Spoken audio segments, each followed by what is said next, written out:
స్తోత్రం. చదవబడిన వాక్య భాగంలో 3వ అధ్యాయంలో మొదటి మాట నుంచి మనం ధ్యానం చేస్తూ ఉన్నాము. జకర్యా గ్రంథంలో నుంచి. జకర్యా ఇష్యూలో ఆ గ్రంథాన్ని చదువుతూ ఉన్నప్పుడు సాతాను ఫిర్యాదు చేస్తూ ఉన్నాడని, యెహోషువను గురించి ఫిర్యాదు చేస్తూ ఉన్నాడని మనం ధ్యానం చేస్తూ వచ్చాం. సాతాను ఫిర్యాది అయి యెహోషువ మలిన వస్త్రములతో ఉన్నాడని అతడు కంప్లైంట్ చేస్తూ ఉన్నాడు. గతించిన కొద్ది దినాల నుంచి ఎన్నో విషయాలు మనం జ్ఞాపకం చేస్తూ ఉన్నాం. పరిశుద్ధాత్మదేవుడు ఎన్నో విషయాలు తెలియజేస్తూ ఉన్నారు. దేవుడు ఎప్పుడు తన భక్తుల విషయంలో నిందలు మోపడు, నేరాలు వేయుడు. అపవాది తన భక్తుల విషయంలో ఏదో ఒక నింద, నేరం, నిష్ఠూరాలు తన భక్తుల మీద వేస్తూ ఉంటాడు. యెహోషువ మలిన వస్త్రాలతో ఉన్నాడని అతడు కంప్లైంట్ చేస్తూ ఉన్నప్పుడు దేవుడు చెప్తాడు, లేదు, యెరూషలేమును కోరుకుని యెహోవా నిన్ను గద్దించును. అతడు అగ్నిలోంచి తీయబడిన కొరిమి వలె ఉన్నాడు కదా అని ఆయన చెప్తా ఉన్నాడు. ఈ ఉదాహరణలుగా చాలా విషయాలు మీకు జ్ఞాపకం చేశాను. దేవుడు చెప్పింది ఒకటి, అపవాది చెప్పేది ఒకటి. అతడు భక్తుడు అని యోబుని గురించి అంటే, లేదు, అతడు అన్నీ ఇచ్చావు గనుకే నిన్నతడు ఆరాధిస్తూ ఉన్నాడు అన్నాడు. ఇలా ప్రతి విషయంలో, ఆదాము అవ్వల విషయంలో, తినుదినమున మీరు చనిపోతారంటే మీరు దేవదూతల వలె అవుతారని సాతాను అన్నాడు. దేవుడు చెప్పే ప్రతి దానికి యాంటీగా, విరుద్ధంగా అతడు బోధ చేస్తూ వస్తూ ఉన్నాడు. మీరు ఇలా బైబిల్ గ్రంథంలో చాలా విషయాలు మీకు జ్ఞాపకం చేశాను. యేసు ప్రభులు వారి విషయంలో కూడా అదే చెప్పాడు. మత్తయి సువార్తలో ఎత్తైన పర్వతం మీదకి తీసుకెళ్తాం, శిఖరం మీదకి తీసుకెళ్తాం, రాళ్ళు చూపించి రొట్టులుగా చేసుకోమంటాం. ఇవన్నీ కూడా దేవుడు చెప్తాడు. మనుషుడు రొట్టుతో కాదు, దేవుని నోటలోంచి వచ్చే మాట. వీడు తినమంటాడు, ఆ రాళ్ళు రొట్టులుగా చేసుకో తినే అంటాడు. ప్రభువు అంటాడు, రొట్టుల వల్ల కాదురా, దేవుని నోట నుంచి వచ్చే మాట వల్లే మనిషి బ్రతుకుతాడు. మీరు చూడాలి, అపవాది బోధలేమో ఒకలాగా ఉన్నాయి, దేవుని బోధ ఏమో దానికి వేరేగా ఉంది. కాబట్టి ఇవన్నీ గతంలో మీకు నేను జ్ఞాపకం చేస్తూ వచ్చాను. దినవృత్తాంతాల గ్రంథంలో కూడా సాతాను దావీదును ప్రేరేపించాడని, అతడు ఎంచి ఇశ్రాయేలు వారిలో లెక్క పెట్టమని యోవాబునకు చెప్పాడని, దేవునికి అయిష్టమైన కార్యాలు చేయటానికి భక్తుణ్ణి, కీర్తనాకారుడు ఎన్నో పాటలు రాసి ఎంతో ప్రార్థన చేసిన దావీదు లాంటి వారిని కూడా సాతానుడు ప్రేరేపిస్తూ వచ్చాడని మీకు జ్ఞాపకం చేశాను. అననీయ సప్పీరాలను కూడా ప్రేరేపించాడు. దేవుని సొమ్మును దొంగిలించటాన్ని కూడా అపవాది ప్రేరేపణ వల్ల వారు శోధించబడ్డారని, ఇవన్నీ గతంలో నేను మీకు జ్ఞాపకం చేస్తూ వచ్చాను. ఈ రాత్రి వేళ సమయంలో కాస్త మనం ఇంకా ముందుకు వెళ్ళిపోతే, యోహాను సువార్త 8వ అధ్యాయము 44లో నిన్నటి దినాన, నిన్న ఉదయకాలపు ఆరాధనలో యోహాను సువార్తలోంచి చాలా విషయాలు మనము నేర్చుకోవడానికి ప్రభు కృప ఇచ్చారు. 8వ అధ్యాయం 44వ వచనంలో అపవాది తన గుణగణాలు, తన లక్షణాలు, తన స్వభావాలు అందులో మీరు చూస్తూ వచ్చారు. 8వ అధ్యాయంలో మీరు చాలా విషయాలు అందులో మీరు చూశారు. 44వ వచనంలో చాలా విషయాలు మనం విన్నాం. మీరు మీ తండ్రియగు అపవాది సంబంధులు, మీ తండ్రి దురాశలు నెరవేర్చి కోరుచున్నారు. ఆది నుండి వాడు నరహంతకుడును, సత్యమందు నిలిచిన వాడు కాడు, వాని యందు సత్యము లేదు, వాడు అబద్ధమునకు జనకుడుగా ఉన్నాడని, ఇవన్నీ విషయాలు మనం గతంలో జ్ఞాపకం చేసుకున్నాం. నిన్నటి దినాన్ని మీకు జ్ఞాపకం చేస్తూ వచ్చాను. అపవాది యొక్క నైజము, అపవాది యొక్క సాతాను యొక్క స్వభావాలు, అందులో చాలా విషయాలు, 4 విషయాలు మనకు కనిపించాయి.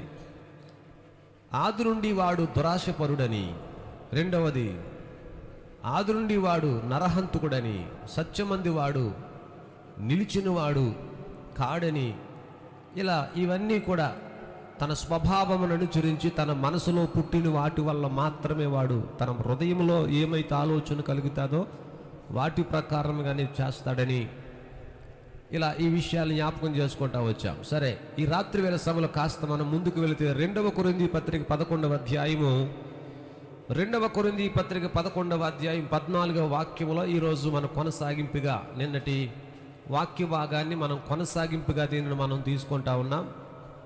2 కొరింథీ పత్రిక 11వ అధ్యాయం 14వ వచనాన్ని ఎవరైనా చదవాలి. ఇది ఆశ్చర్యము కాదు, సాతాను తానే వెలుగుదూత వేషము ధరించుకుని ఉన్నాడు గనుక వాని పరిచారకులను నీతి పరిచారకులు వేషము ధరించుకుని ఉండుట గొప్ప సంగతి కాదు.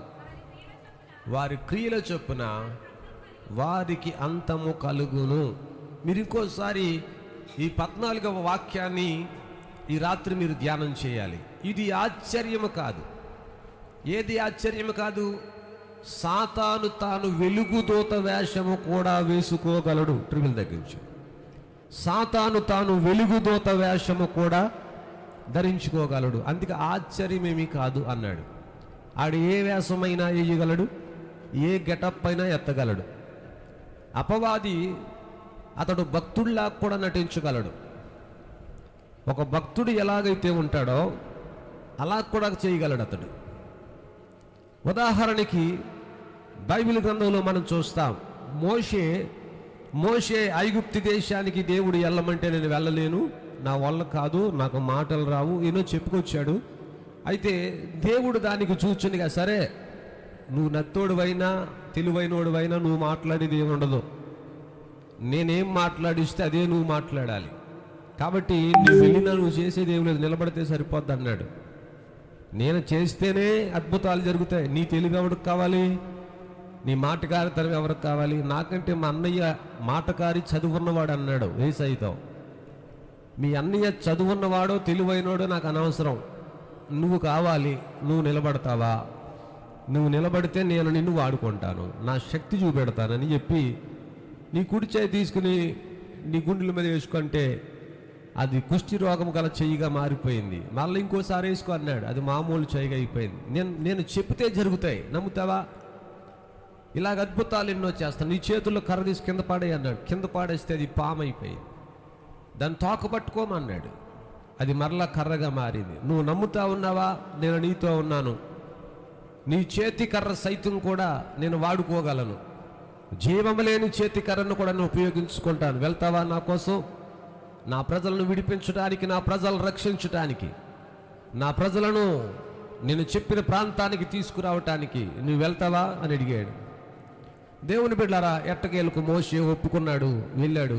వెళ్ళిన తర్వాత మోషే ఫరోతో అంటాడు, నేను యెహోవా దేవుని పేరట వచ్చాను కాబట్టి ఈ ఇశ్రాయేలు ప్రజలందరినీ నాతో కూడా పంపించన్నాడు.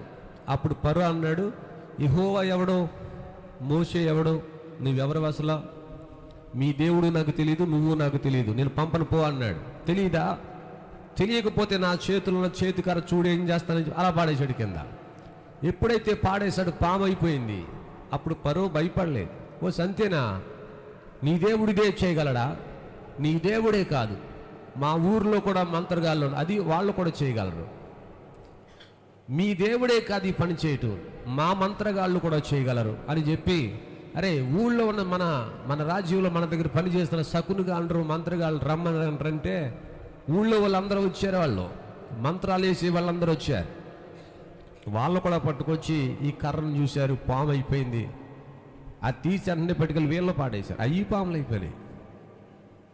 ఇప్పుడు తేడా ఏముంది? ఇక సాతాను తానే వెలుగుదూత వేషము వేయగలడు, ఆశ్చర్యమేమి కాదు. అవసరమైతే ప్రభు ఎలాగూ బాగు చేస్తా ఉన్నాడో వాడు కూడా అలాగూ బాగు చేయగలిగినటువంటి దమ్ము ఉన్నవాడే. ప్రభు ఎలాగైతే స్వస్థపరుస్తూ ఉన్నాడో అద్భుతాలు వాడు చేయగలడు. అది పెద్ద ఆశ్చర్యమేం కాదు. అద్భుతాలు ప్రభువే కాదు, సాతాను కూడా చేయగలుగుతాడు. అయినంత మాత్రాన సాతాను దేవుడు కాడు కదా. నువ్వు పెట్టే వరకు నీ పెళ్ళి కోరతాడు, నువ్వు పెట్టబోతే నీ తద్దును కోరతాడు. అది వాడి నైజం. కాబట్టి దేవుని బిడ్డలారా, వాడి పరలోకానికి మార్గం వాడి కాదు.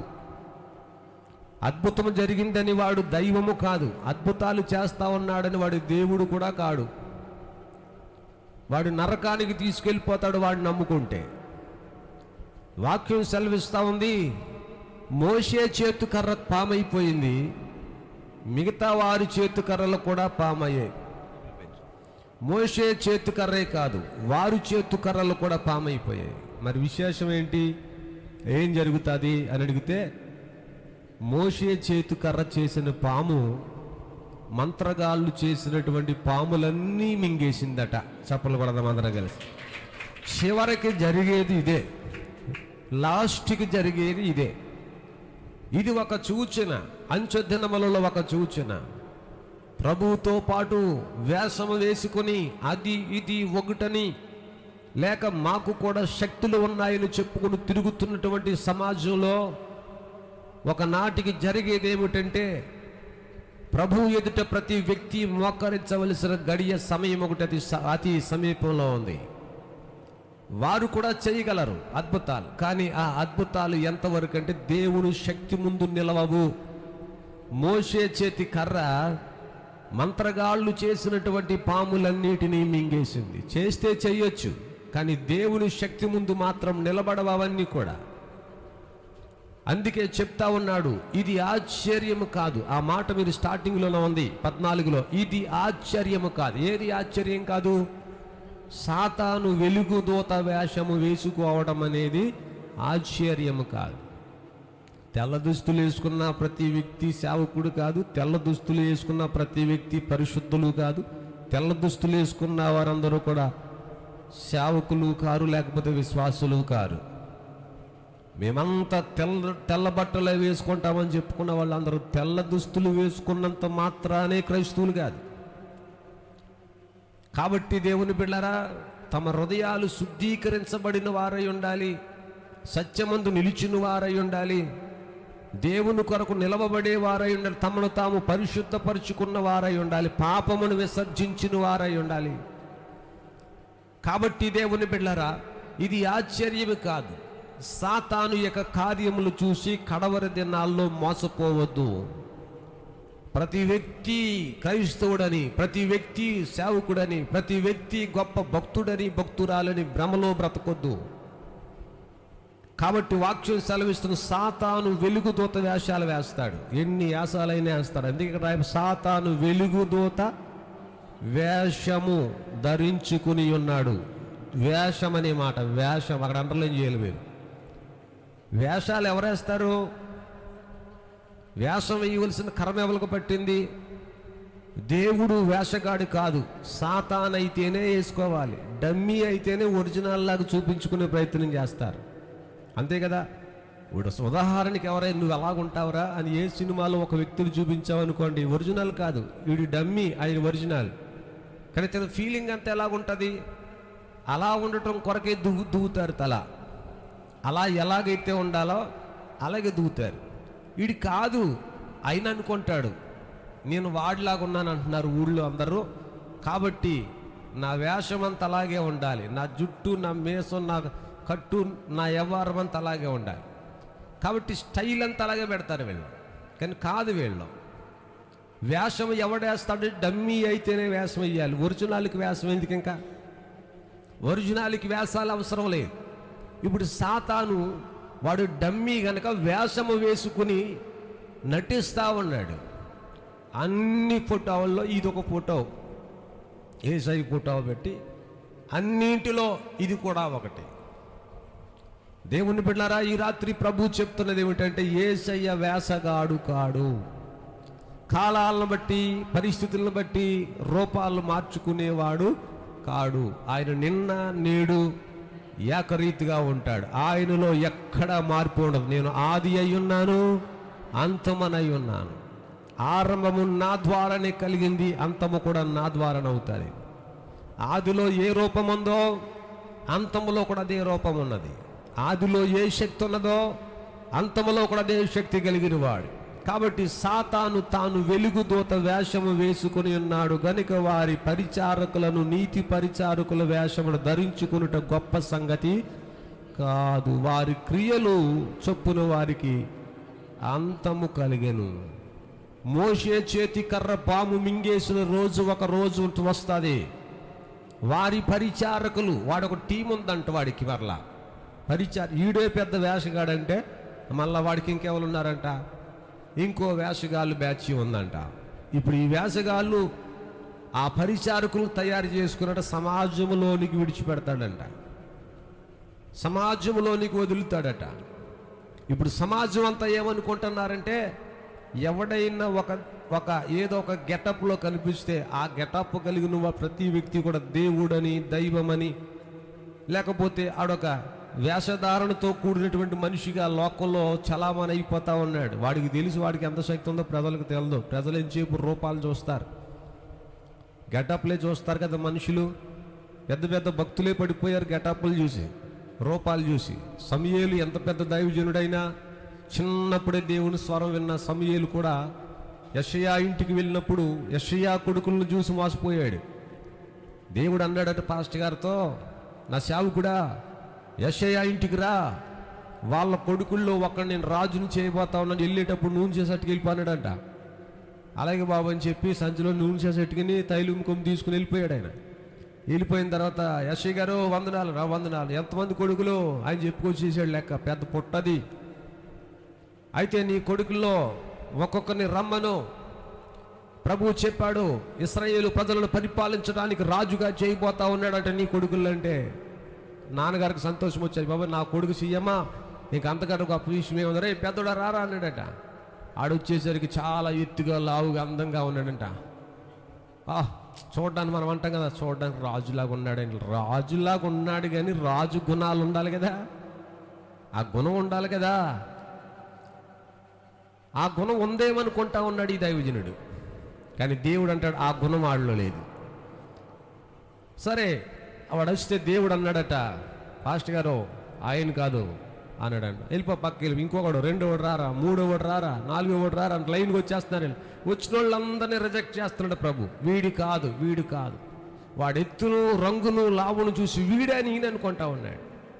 లాస్ట్కి వచ్చేసరికి ప్రభు అన్నాడు, సేవకుడైనటువంటి ప్రవక్త అయిన సమూయేలు, ఏంటి రూపాలు లెక్క పెడతా ఉన్నావు నువ్వు పై రూపము చూస్తావుగా, నేను అంతరంగం చూస్తాను. రూపం చూసి రాజులను ఎలా లెక్క కడతావు నువ్వు? గుణం ఉండాలి అడికి, రాజు గుణం ఉండాలి. రాజు అంటే సమానముగా పరిపాలించగలిగిన స్వభావం వాడికి ఉండాలి. రాజు అంటే సహనం ఉండాలి, ఆలోచన శక్తి ఉండాలి, పరిపాలించగలిగిన దమ్మడికి ఉండాలి, దేనినైనా ఢీ కొట్టగలిగిన సామర్థ్యం వాడికి ఉండాలి. అలాంటోడు రాజు. కానీ తొకడమ్మకడగలని ఎత్తు, లావు, రంగులు చూసి సూపర్ అంటావు ఇట్రా నువ్వు, నాకు నచ్చలేదు అన్నాడట. అందరు అయిపోయారు. కాబట్టి ఇటు రమ్మన్నాడు కానీ వెళ్ళమన్నాడు కానీ సమూయేలు గారు వచ్చాడు. సమూయేలు గారికి తృప్తి లేదు. ఎవరో నచ్చలేదు అంటున్నాడు యేసయ్య. మరి ఎవరు నచ్చుతారు? ఇంత బాగున్నారు, భలే ఉన్నారు, చక్కగా ఉన్నారు, సూపర్ ఉన్నాడు. ఒక్కొక్కడు మామూలుగా ఉన్నారా, ఒకళ్ళ జుట్టు ఇలాగ ఉంది, ఒకళ్ళ జుట్టు అలాగ ఉన్నదే. చర్చిలోకి వచ్చేసరికి కొంతమందికి ఫ్యాన్ గాలికి పైకి వెళ్ళిపోతుంది, అలాగా ఇందాక మందిరంలోకి వచ్చింటే అలాగే చూస్తున్నానే. ఒకటిదేమో అలాగ ఆకాశానికి వెళ్ళిపోతుంది, ఇంకొకటి ఇలాగ వచ్చేస్తుంది. ఈ కింద నుంచి పై నుంచి అలా చెక్కొచ్చారు పైకి అలాగా. కొంత ఏమో పైన అలా కోడిగుచ్చులాగా లేచిపోతుంది. అదే అనుకుంటున్నాను అక్కడికి వచ్చేని. రేపు రాత్రి ఒకరిని గుమ్మం కాడ కత్తిరెట్టి ఏదైనా నిలబెడదాం, టెక్కేలు కత్తిరించేమని చెప్దాం అనుకున్నాను. కింద చెక్కేసారు, పైన మాత్రం టోపీ పెట్టారు అలాగా. అది అప్పుడప్పుడు ఇలాగ అంటున్నారు, ఇలాగా జుట్టులాగా రాస్తున్నారు వాళ్ళు. ఇప్పుడు వాళ్ళందరిని చూసి సమూయేలు గారు అంటున్నాడు, సూపర్ ఉన్నాడండి, రాజులాగా ఉన్నాడండి, కుర్రోడు రారా నూనె తీసేసి వేసేస్తాడు నెత్తి మీద అంటున్నాడు. వేసే ఆగో, ఆయన కాదు, వాడు కాదు అంటున్నాడు. నువ్వు కాదంటరా, వెళ్ళిపోరా, ఇంకోటి రమ్మని. ఇంకోటి వచ్చాడు, ఆడు లైన్లోకి వచ్చాడు. రెండో వాడు వచ్చాడండి అయ్యగారు అన్నాడు. ఆడిని చూస్తే ఆడు బాగున్నాడు, రే రా నెత్తి మీద వేసేస్తా నువ్వు అంటున్నాడు. ఇంకా అయ్యగారు అందరికీ ప్రార్థన చేసి దీవించేస్తమే. ఆడు ఎవడో ఏంటో తెలియదు, ఈ లోపల అంటాడు. వాడు కూడా కాదు, చిన్నడు లాస్టుడు కడసారోడు ఉన్నాడు. ఆడు లెక్క చెప్పలేదు ఈయన. ఏజ్ వచ్చిన వాళ్ళు ఉన్నారు, మీసాలు తిరిగిన వాళ్ళు ఉన్నారు, అందగాళ్ళు గెడ్డాలు పెంచుకుని చక్కగా ఉన్నాడు. ఒక్కొక్కటి రూపాలు చాలా బాగున్నాయి. వీళ్ళు అక్కర్లేనప్పుడు ఇంకొకడు ఉన్నాడు, ఆడు మాత్రం ఏమి నచ్చుతాడు. అప్పుడప్పుడు నూగు మీసాలాగా ఉన్నాయి మన జీవనగాళ్ళగా. ఈ లోపల ఈడేమి నచ్చుతాడు అని అనుకున్నారు. ఈ లోపల ప్రభు అన్నాడంట, ఆయన తీసుకురండి అంటే ఉన్నాడండి, ఇంకోడు గొర్రెలు కాస్తా ఉన్నాడు. మరి పెద్ద ఎక్స్పీరియన్స్ ఉండదు ఆడికి, వయసు చూస్తే చిన్నదే. ఆడు తీసుకురామన్నారంట. ఆడు వస్తా ఉన్నాడంట. వస్తాడు, గొవ్వ కనులు కలిగిన వాడే కనపడ్డాడట. ఆ హృదయం చాలా మంచి హృదయం. ప్రభు అన్నాడట, ఇదిగో ఆ వస్తున్నాడు కదా, ఆడి నెత్తి మీద నూనె చేసి యెరూషలేము పట్టణాన్ని పరిపాలించే రాజుగా చేసేయమన్నాడంట. పాస్టర్ గారికి ఏమో మనసులో చూస్తే ముందోళ్ళే బాగున్నారు వీళ్ళకంట. వాళ్ళేమో వయసు బాగుంది, పరిపాలన చేసే దమ్ము ధైర్యాలు కనపడుతున్నాయి కానీ లోపల లేవు. అది ఉండుంటే గొలియాత్ ఎందుకు పోరాడు వీళ్ళు? ఆ దమ్ము ధైర్యాలు ఉండుంటే, దేవుని మీద ఆధారపడే స్వభావాలు ఉంటే గొలియాతుతో కలబడేవారు కదా. అది లేదు వాళ్ళకి. వయసు సరిపోకపోయినా దేవుని మీద ఆధారపడి పని చేయగలిగిన దమ్ము దావీదుకు ఉంది. అది వీళ్ళకి లేదు. సొంత బలాలు, సొంత తెలివులు, సొంత గ్లామర్ మీద ఆధారపడే రకాలు. దావీదు అలాంటోడు కాదు. సొంత బలం మీద కాదు, దేవుని బలం మీద ఆధారపడతాడు. గతంలో మీకు జ్ఞాపకం చేశాను, యెహోవా నా బలమా, నేను నిన్ను ప్రేమించుచు ఉన్నాను. నీ బలాన్ని ప్రేమిస్తా ఉన్నాను, నీ శక్తిని గౌరవిస్తా ఉన్నాను. నేనేం పని చేసినా నా బలంతో కాదు, నీ బలాన్ని ప్రేమించి చేస్తాను, నిన్ను గౌరవించి ముందుకెళ్తానని భావన వీళ్ళలో ఉంది. ప్రభు అన్నాడంట, తైలం తీసి ఆడారా ఏసై నెత్తి మీద అన్నాడంట.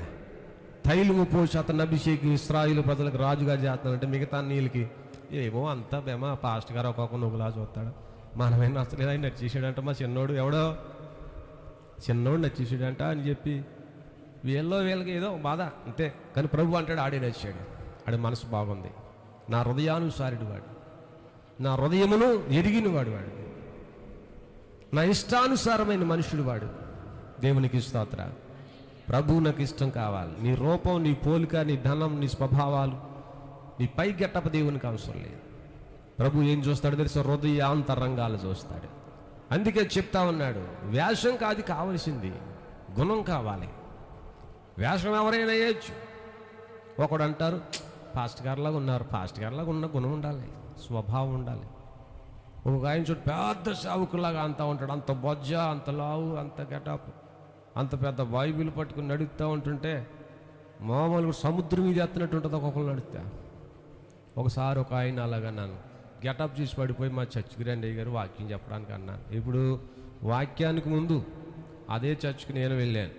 నా ముందు ప్రసంగం అయింది. నిలబడ్డాడు. నిలబడితే ఏమీ లేదు, అంత డొల్లే, ఏమీ లేదు. ఎక్కడ మొదలెట్టాడో ఎక్కడ ముగించాడో తెలదు. ఆరంభం లేదు, మధ్యలో మ్యాటర్ లేదు, లాస్ట్లో ముగింపు లేదు. ఈ మూడు లేవు. అప్పుడు నాకు అనిపించింది, నేను కూడా అలాగే అనుకున్నాను, సమయంలాగే. వేషం కాదు కావాల్సింది. సింబాల్కి ఏంటంటే పాస్ట్ గారంటే సూటు, కోటు, గెటప్ సూపర్ అలాగేసి అప్పుడు బైబిల్ పెట్టుకుని మైకులు ముందుకు వస్తారు, కెమెరాల ముందుకు వస్తారు. ఏమీ ఉండదు మ్యాటర్ ఇంతకే. అది ఏమని ఎక్కడైనా ప్రభువు చెప్పలేదు కూడా. దేవుని బిడ్డలారా, దేవుని వాక్యం సెలవిస్తూ ఉంది, గెటప్ కాదు. గెటప్ దేవుడు చూడడం, ఒరిజినాలిటీ దేవుడు చూస్తాడు. అంతరంగాలు ప్రభు చూస్తాడు, స్వభావం దేవుడు చూస్తాడు, సమర్పణ దేవుడు చూస్తాడు. త్యాగపూరితమైన నీ మనస్సు దేవునికి కావాలి. దేవుని కొరకు నిలవబడే వ్యక్తులు దేవునికి కావాలి. ప్రభు యొక్క శక్తి మీద ఆధారపడే వాళ్ళు కావాలి. అందుకే వాక్యం సెలవిస్తూ ఉంది, ఇది ఆశ్చర్యము కాదు. ఆశ్చర్యపడకండి, సాతాను అలాగే ఉంటాడు. వెలుగు దూత వేషము ధరించుకుంటాడు. వాడి పరిచారకులు కూడా నీతి పరిచారకుల్లాగే గెటప్ వేస్తారు. నీతి పరిచారకుడు ఎలాగైతే ఉంటారో వీళ్ళు కూడా అలాగే ఉంటారు. కానీ కాదు. కానీ ఒక దినమున వారి క్రియలు చొప్పున వారికి ఏం కలుగుతుందంట? అంతము కలుగుతుంది. అంతవరకు అలాగే వెళ్ళిపోతారు. పగటాష్ గాడు రోజుకో గెటప్లో కనపడతాడు. అయిపోయిన తర్వాత కనపడ్డు. ఇంకా పండగ అయిపోయిన తర్వాత మాయమైపోతాడు. మళ్ళీ సాతాను కూడా వేషాలు వేస్తాడు. వాడు గెటప్ మారుస్తాడు. ఏ సందర్భాన్ని బట్టి ఆ సందర్భానికి వాళ్ళు గెటప్ వేసుకుని తిరుగుతాడు. వాడు దేవుడు అలా ఉండడు. నిన్న నేడు ఒకేలా ఉంటాడు. మనకు నచ్చినా నచ్చకపోయినా ఒకే రీతిగా ఆయన ఉంటాడు. ఆయన కాబట్టి దేవుని బిడ్డలారా, వాక్యం సెలవిస్తున్న మాట ఏంటంటే, సాతాను చేసే కార్యాలు ఎలాగుంటాయంటే మనుషులను ఆకర్షించేది. తల్లిదండ్రులు అంటారు, మనకు వద్దురా నాయన, మంచిది కాదంటారు. నీకేం తెలుసమ్మా, నేను చూశాను దగ్గర నుంచి, ఎంత బాగుందో పిల్ల అంటారు వీళ్ళు. అది వేషం అన్న విషయం వీళ్ళకి తెలదో. ఆల్రెడీ వీడు మోసపోయాడు. దేన్ని చూసి? వేషం చూసి మోసపోతాడు. మోసపోయిన తర్వాత లాస్ట్లో అర్థమవుతుంది మ్యాటర్. నీకేం తెలుసు అని ఈ మాటలు దేని వల్ల కలుగుతాయంటే పై రూపాన్ని చూస్తారు. రూపం చూడొద్దు దయచేసి ఎవరు. రూపాలు కాదు చూడాల్సింది, అంతరంగాలు చూడగలిగిన దేవుని మీద ఆధారపడాలి. అంతరంగాలు చూడగలిగిన ప్రభు మీద డిపెండ్ అవ్వాలి. ప్రభు మీద ఆధారపడి మనము కన్నీటితో ప్రభు పాదాలు తడపగలిగే మనసు మనలోనికి రావాలి. సాతాను అలాగే భ్రమపరుస్తాడు. సాతాను అలాగే తన రూపములతో మోసం చేస్తాడు. చూడటానికి రమ్యముగా ఉన్నదంట ఆ పండు. చూడడానికి ఎంత బాగుందో, తింటేనే కానీ తెల్లలేదు కథ. తిన్న తర్వాత మ్యాటర్ బయటకు వస్తుంది. కాబట్టి దేవుని బిడ్డలారా, అందుకనే మనందరికీ తెలిసిన ఒక పద్యం ఉంది. మేడు పండు చూడు మేలుమయుండును, పొట్ట విప్పు చూడు పురుగులుంటాయి. విశ్వదాభిరామ వినరా? దేవునికి స్తోత్రం. సంతోష్ బాగా చెప్పాడు. దేవునికి స్తోత్రం కలుగునుగా. హల్లెలూయా. ఆశీస్. కాబట్టి దేవుని బిడ్డలారా, వాక్యం సెలవిస్తుంది, చూడవలసింది రంగు కాదు, చూడవలసింది రూపం కాదు.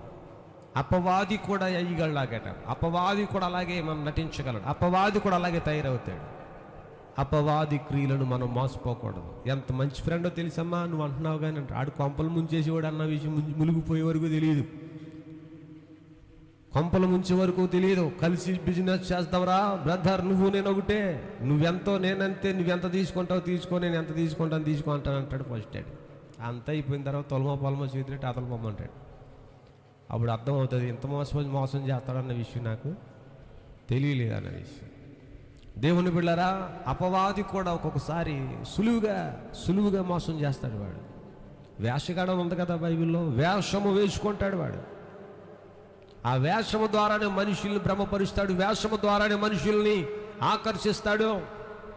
వాటి వలలో పడి ఎంతోమంది యవనులు చచ్చిపోతా ఉన్నారు. వీళ్ళు చనిపోవడానికి పెద్ద భారాలయ్యో అప్పులైపోయో ఇంట్లో తల్లిదండ్రులు రై నువ్వు తీర్చకపోతే కుదరదని భుజాల మీద ఎట్టినందుకో చచ్చిపోవట్లేదు. వీళ్ళు రోడ్లంటే తిరిగే పనికిమాల వాళ్ళ కోసం చచ్చిపోతారు. పనికిమాలు వాటిలో ఏలు పెట్టి అనవసరమైన విషయాలు కలగజేసుకుని చచ్చిపోతూ ఉన్నారు. కారణాలు ఏంటంటే అనవసరమైనవి అవన్నీ కూడా. ఆ వేషాలు చూసి మోసపోతూ ఉన్నావు, ఆ రూపాన్ని చూసి మోసపోతూ ఉన్నావు. ఏదో భ్రమలో బతికేస్తా ఉన్నావు. భ్రమలో ముంచేస్తున్నటువంటి అపవాదన్న విషయం నువ్వు గ్రహించలేకపోతా ఉన్నావు. యవనుల మీద దృష్టి పెట్టాడు వాడు. యవనస్తుల మీద సాతానుడు ప్రపంచం మీద గురిపెట్టాడు. ప్రపంచంలోని యువతరాన్ని ఆకర్షిస్తూ ఉన్నాడు. ప్రస్తుత టెక్నాలజీని వాడుకుంటూ ఉన్నాడు వాడు. దానివల్ల కొంతమంది భక్తులు అభివృద్ధి చెందుతూ ఉంటే భక్తిహీనులు కొంతమంది చస్తూ ఉన్నారు. భక్తి గల వారేమో దాన్ని వాడుకుని ఎదుగుతూ ఉన్నారు. భక్తిహీనులు అపవాదిక తంత్రంలోనికి పోయి మరణం వరకు వెళ్ళిపోతూ ఉన్నారు.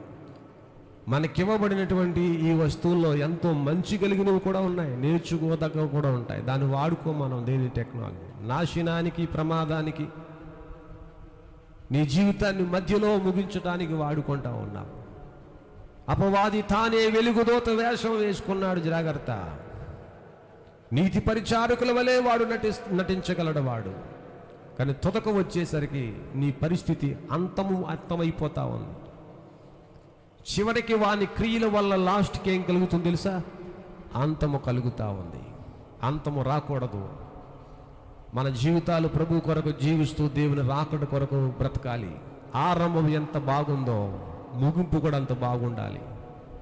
జన్మించిన నాడు తల్లిదండ్రులు మురిసిపోతూ చేతులతో పైకెత్తుకుని నలుగురికి చూపించి సంవత్సరం ఎప్పుడు వస్తుందా, సంవత్సరం వచ్చేసరికి కొంత ధనము దాచి ఆ మొదటి పుట్టినరోజుకి చాలా ఖర్చు ఒక పెళ్లి చేసినట్లు చేస్తారు. ఇడికి తెలియకుండానంత ఆర్భాటం చేస్తారు. ప్రతి సంవత్సరం తిన్నా తనకు పలానా తారీఖు బిడ్డలు పుట్టినరోజులు వచ్చేస్తామని దాచి మరి వాళ్ళ కొరకు ఏదో చేస్తారు. కానీ ముగింపు మధ్యలోనికి వచ్చేసరికి ఆడి ఎదిగి పెద్దవాడే ఒక వయసుకి వచ్చేసరికి అవన్నీ మర్చిపోయి ఆరంభం ఎంత బాగా తల్లిదండ్రులు చేశారో ముగింపుకు వచ్చేసరికి వాడు దుఃఖముతో ఇంటిళ్ళ పాది దుఃఖములో మునిగిపోయే పరిస్థితులు సంభవిస్తూ ఉన్నాయి. సాతానుడు వంచన చేస్తూ ఉన్నాడు, సాతానుడు వాడుకుంటా ఉన్నాడు, సాతానుడు గలిబిలి చేస్తూ ఉన్నాడు. యువతరము దేవుని వైపు తిరిగితే అసలు నీతి ఏది, పరిశుద్ధత ఏది, సత్యం ఏది ఘటించి నిన్నటి దినాన్ని ప్రభు చెప్పాడు. సాతానుడు సత్యమందు నిలిచిన వాడు కాదు, వాడు ఆది నుండి కూడా అదే బుద్ధి వాడిది. యవ్వన దంపతులనే మోసం చేసినటువంటి నైజం కదా వాడిది. ఆది నుండి కూడా వాడి ప్లానింగ్ అదే, ప్రారంభము నుండి కూడా వాడు చేసేటువంటి పనులవే. 10 నిమిషాలు మోకరించమంటే మోకరించడం, గంట సేపు ఫోన్ చూడమంటే చూస్తాం. ఒక గంట సమయం, ఒక 10 నిమిషాలు ఎక్కువైతే వాచ్ ఒక 10 సార్లు చూసుకుంటాం. కానీ ఎవరు లేని చీకట్లో గంటల కొలది కూర్చొని ఉన్నారంటే దీపాలు లేకుండా తుప్పల్లో కూర్చుంటారు వీళ్ళు ఫోన్లు ఎట్టుకుని. కారణాలేంటి? సత్యములో నిలవలేరు, వెలుగులో తక్కువ సమయం ఉంటారు, చీకట్లో ఎక్కువ సమయం గడపడానికి ఇష్టపడతారు. ఆడుండే ప్రదేశం చీకటిగా ఉండాలి, వెలుతురు ఉండకూడదు. నచ్చదు వీళ్ళకి వెలుతురులో. వాడు చీకటి సంబంధి, వాడు అపవాది, వాడు ఆకర్షిస్తూ ఉన్నాడు. దేవుని బిడ్డలారా, దేవుని వైపు తిరుగు, సత్యమేదో తెలుసుకో, వాస్తవాలేదో తెలుసుకో. వాడు అబద్ధమునకు జనకుడు, వాడు తండ్రి, వాడు అబద్ధికుడని నిన్నటి దినాన్ని మీకు జ్ఞాపకం చేశాను. యోహాను సువార్తలోంచి 8వ అధ్యాయం 44వ వచనంలో.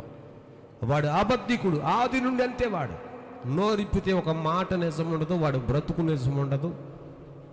అబద్ధాలు నోటికి ముందు వెనక, మాటకు ముందు వెనక వస్తూ ఉన్నాడు. సాతానుడు నిన్ను ఆకర్షిస్తూ ఉన్నాడు, వాడుకుంటా ఉన్నాడు. అపవాది కార్యాలు కొన్ని మనం జ్ఞాపకం చేసుకున్నాం గతించిన 3-4 దినాల నుంచి. వాడు నేరములు మోపుతాడు, నిందలు వేస్తాడు, పరిశుద్ధులను సైతం ఏలెత్తి చూపెడతాడు. రెండవది, వాడు చేసే నైజం యోహాను సువార్త ప్రకారంగా 4 విషయాలు దినాన్ని మీకు జ్ఞాపకం చేశాను. అపవాది నైజం ఎలాంటిదంటే వాడు సత్యమందు నిలిచిన వాడు కాడు, వాడు అబద్ధమునకు వాడు జనకడగా ఉంటాడు. తన స్వభావంలో ఏదైతే పుడుతుందో అదే వాడు చేస్తాడు. సాతానిక నైజం ఎలాంటిదంటే ఇప్పటి వరకు మనం ధ్యానం చేస్తూ వచ్చాం. వాడు వేషము కూడా వేసుకోగలడు, ఆకర్షించగలడు. పరిశుద్ధులలాగా, నీతిమంతుల్లాగా, భక్తుల్లాగా నటించి ప్రజలను తన వైపు కూడా ఆకర్షించుకోగలడు. లోన మాత్రము కనిపించేది తోడేలు, పైన కనిపించేది గొర్రె చర్మం. గొర్రె చర్మమును వేసుకున్న తోడేళ్ళు మీ మధ్య ఉన్నారని వాక్యలో రాయబడతా ఉంది. మీ మధ్యకు వస్తున్న వారు లోన ఏమో తోడేలు ఉంటాడు, పైన మాత్రం గొర్రెలాగా దీనం కలిగిన స్వభావం కలిగినటువంటి చర్మం పైన ఉంది. లోన ఉన్నదంతా తోడేలులాగా క్రూరమైన స్వభావం తనలో ఉంది. క్రూరత్వము కలిగిన స్వభావం తోడేలుకుంటుంది. వెనక ముందు చూడకుండా చీల్చి చంపేసే నైజం. కానీ పైకి కనిపించేదేంటి? గొర్రె చర్మం. దేన్ని చూసి మనం పడిపోతా ఉన్నామంటే గొర్రె చర్మమును చూసి పడిపోతా ఉన్నాం, కానీ లోపల ఉన్న నైజాన్ని చూడడం లేదు. అది చూడనివ్వడు సాతానుడు, మనోనేత్రాలు కప్పేస్తాడు. ఎలీషా దగ్గర ఉన్న శిష్యుడి కోసం ఎలీషా గారు అదే ప్రార్థన చేశాడు. అయ్యా, ఈ పనోడు వీడి కళ్ళు తెరువు అని ప్రార్థన చేశాడు రాజుల గ్రంథంలో. ఎందుకు? దేవుని సేవకుల దగ్గరుండి ఏమి నేర్చుకోలేదాడు, ఏమి నేర్చుకోలేదు. ఏమంటున్నాడు వాడు? అయ్యా, దోతాను చుట్టూ రథాలు వచ్చేసాయి, గుర్రాలు వచ్చేసాయి, సిరియా దేశపు రాజు మీరున్న ప్రాంతాన్ని కనుగొని వచ్చేసాడు, మిమ్మల్ని చంపేసేలాగా ఉన్నాడు. వీడి బాధ ఏంటి? అయ్యగారితో తిరిగాని అయ్యగారిని చంపేస్తాడు, నన్ను కూడా చేసి పాడేస్తాడు. అప్పుడు ఎలీషా గారు కంగారు పడలేదు. ఏమన్నాడు ఆయన? ప్రార్థించి, అయ్యా, ఈ పనివాని కళ్ళు, వీడి కళ్ళు తెరు ముందు.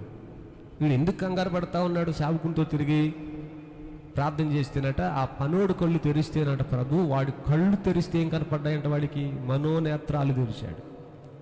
ఆడేం చూశాడంటే తన దైవ సేవకుల చుట్టూ పర్వతములు చూశాడు. రెండవది, అగ్ని గుర్రములు చూశాడు. మూడవదిగా ఏం చూస్తూ ఉన్నాడు? తన చుట్టూ రథములను చూస్తూ ఉన్నాడు. ఇప్పుడు అయ్యగారి చుట్టూ ఏమున్నాయని చూశాడంటే కళ్ళు తెరవగా కనపడ్డాయి. పర్వాలేదు, క్షేమం ఉంది. దేవుడు అగ్ని రథములను, గుర్రములను, రథములను, పర్వతములను సేవకుని చుట్టించాడు. కళ్ళు తెరిస్తేనే కానీ దేవుని మహిమ చూడలేం, దేవుని శక్తిని చూడలేం. అపవాది చూడకుండా కళ్ళు మూసేస్తాడు నీకు. అవి మనోనేత్రాలు అపవాది మూసేస్తాడు. ఇప్పుడు ప్రభు చెప్పేది కూడా, అపవాది నీ మనోనేత్రములు మూసేస్తా ఉన్నాడు. దేవుని శక్తి చూడకుండా, దేవుని ప్రభావం చూడకుండా గలిబిలైపోయి మరణకరమైన ఆలోచన చేస్తా ఉన్నావు నీవు. తొందరపడిపోయి పనికిమాలిన నిర్ణయాలు తీసుకుంటా ఉన్నావు నీవు. దేవుని శక్తి కనపడకుండా యుగ సంబంధమైన దేవత నీ మనోనేత్రాలు మూసేస్తా ఉన్నాడు. దేవుని శక్తి మీద ఆధారపడితే అసలు ఏ భయం ఉండదు మనకి. అందరూ వదిలేసారు, నా బతుకు ఎందుకు అంటాడు ఒక్కొక్కడు. అందుకే వాడు ముగించాలనుకుంటాడు. వాడు అలాగనుకుంటే ఏసేపు ఎప్పుడో చచ్చిపోవాలి. పెద్ద కుటుంబంలోంచి వచ్చిన వాళ్ళు అందరూ కక్ష కట్టేశారు. చనిపోయాడా? అతనే అందరికీ లాస్ట్కి భోజనం పెట్టి స్థాయికి చేరాడు.